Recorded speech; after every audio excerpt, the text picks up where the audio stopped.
How's it going, guys? Thanks for stopping by the channel.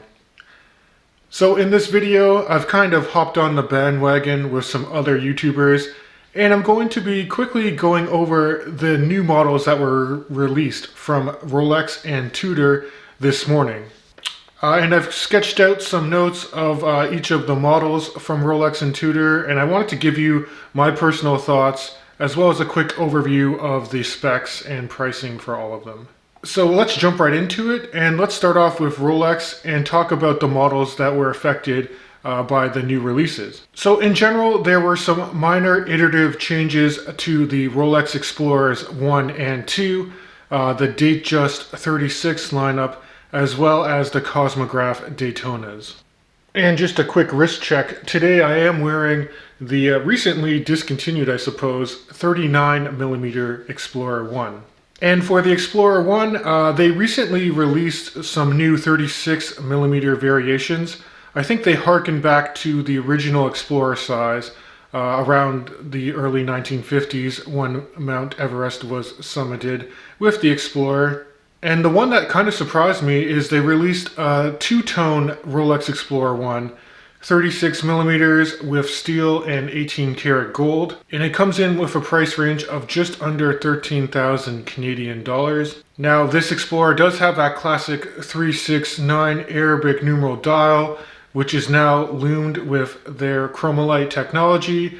It's a black lacquer dial, and then you do have some highlighted gold handset and two-tone case and bracelet. And if you're not a fan of two-tone, they also just have a regular stainless steel version of the 36mm Explorer that comes in with a price of around 7,500 Canadian dollars. Both watches come with their new caliber 3230, which is their no-date 3-hand movement that now has a 70-hour power reserve. Now personally, I'm a little bummed that they didn't update the 39mm Explorer that I'm currently wearing with their new in-house movement, because I do think that the 39mm is the perfect size. But that said, let's move on and quickly discuss the Rolex Explorer 2, which kept its 42mm case diameter. And as far as the Rolex Explorer 2 is concerned, I think they basically just kept the polar white dial and the classic black dial, and it does have their new 3285 GMT movement in it with a 70-hour power reserve. And outside of that new movement, I really don't know of too many changes that they made to the dial or to the case at all. You still have it on the Oyster bracelet, and pricing for these guys is about 10,500 Canadian dollars each. Now personally, I thought there was speculation that they might change the affixed bezel to a ceramic one. It looks like it maintains the steel bezel. And for me personally, it would have been cool if they released a different colorway. I would love to see it in like a navy blue Explorer 2 version. Alright, let's move on and quickly talk about the updates to the 36mm Datejust. So essentially there's 3 different flavors. You do have a new palm motif version, which is a really kind of cool dial design. You have a two-tone model as well that is 18 karat gold and stainless steel.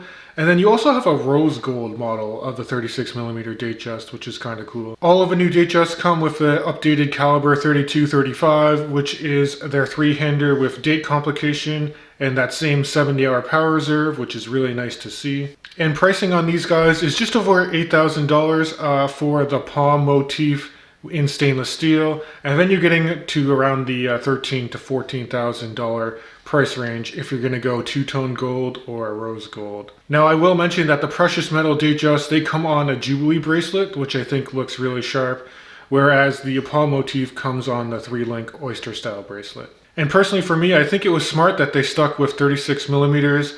If they went to the larger sizes, I think they're going to directly compete with the 41mm Oyster Perpetuals that were released last year.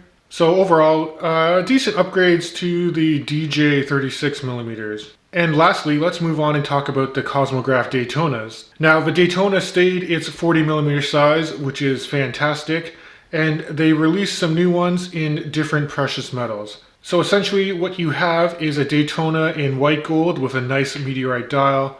You also have a yellow gold version, and finally a rose gold model as well. Now I'm personally the most excited about the new white dial. I think it looks phenomenal with the meteorite, And it comes on an Oyster Flex bracelet, which I think is actually kind of a cool move.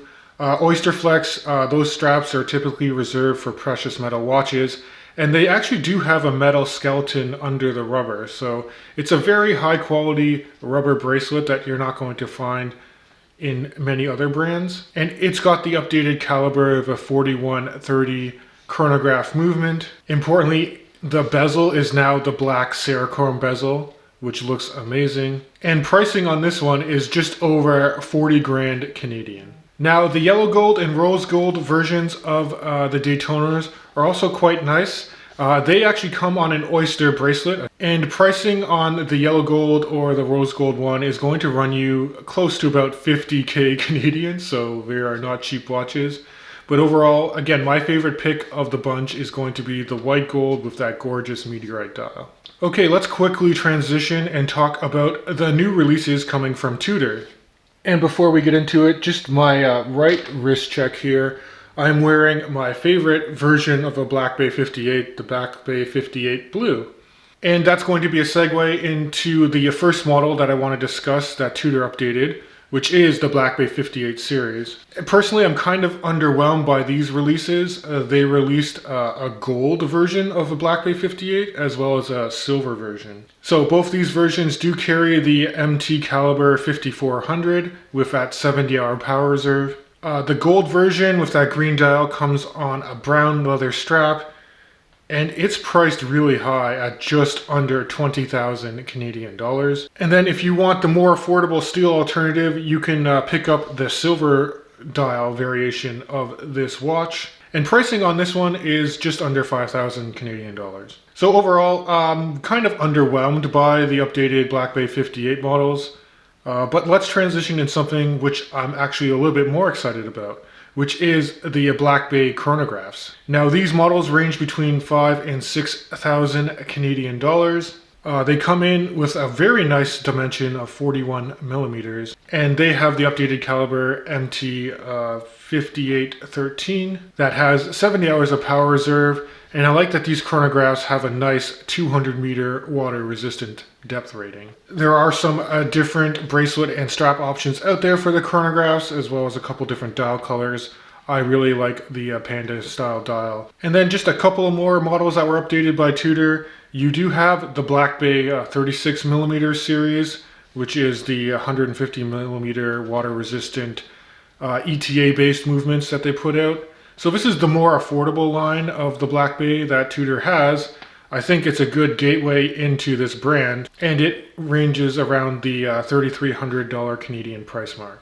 And then lastly, the most affordable Tudor that got updated is the 1926, so kind of that vintage, more dressy style watch from Tudor that also runs off of an ETA-based movement. It's a 41 millimeter case diameter, and you can get it on, I think, a leather strap or a bracelet option. And it runs just over 2,000 Canadian dollars. So not too bad, again, if you just want to get into the brand and you want to experience one of their newer models. So guys, that's just a rapid fire overview of each of the models that Rolex and Tudor releases.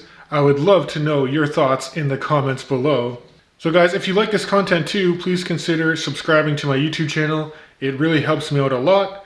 I hope you guys can stay safe during this time. And as always, I'll catch you guys in the next video.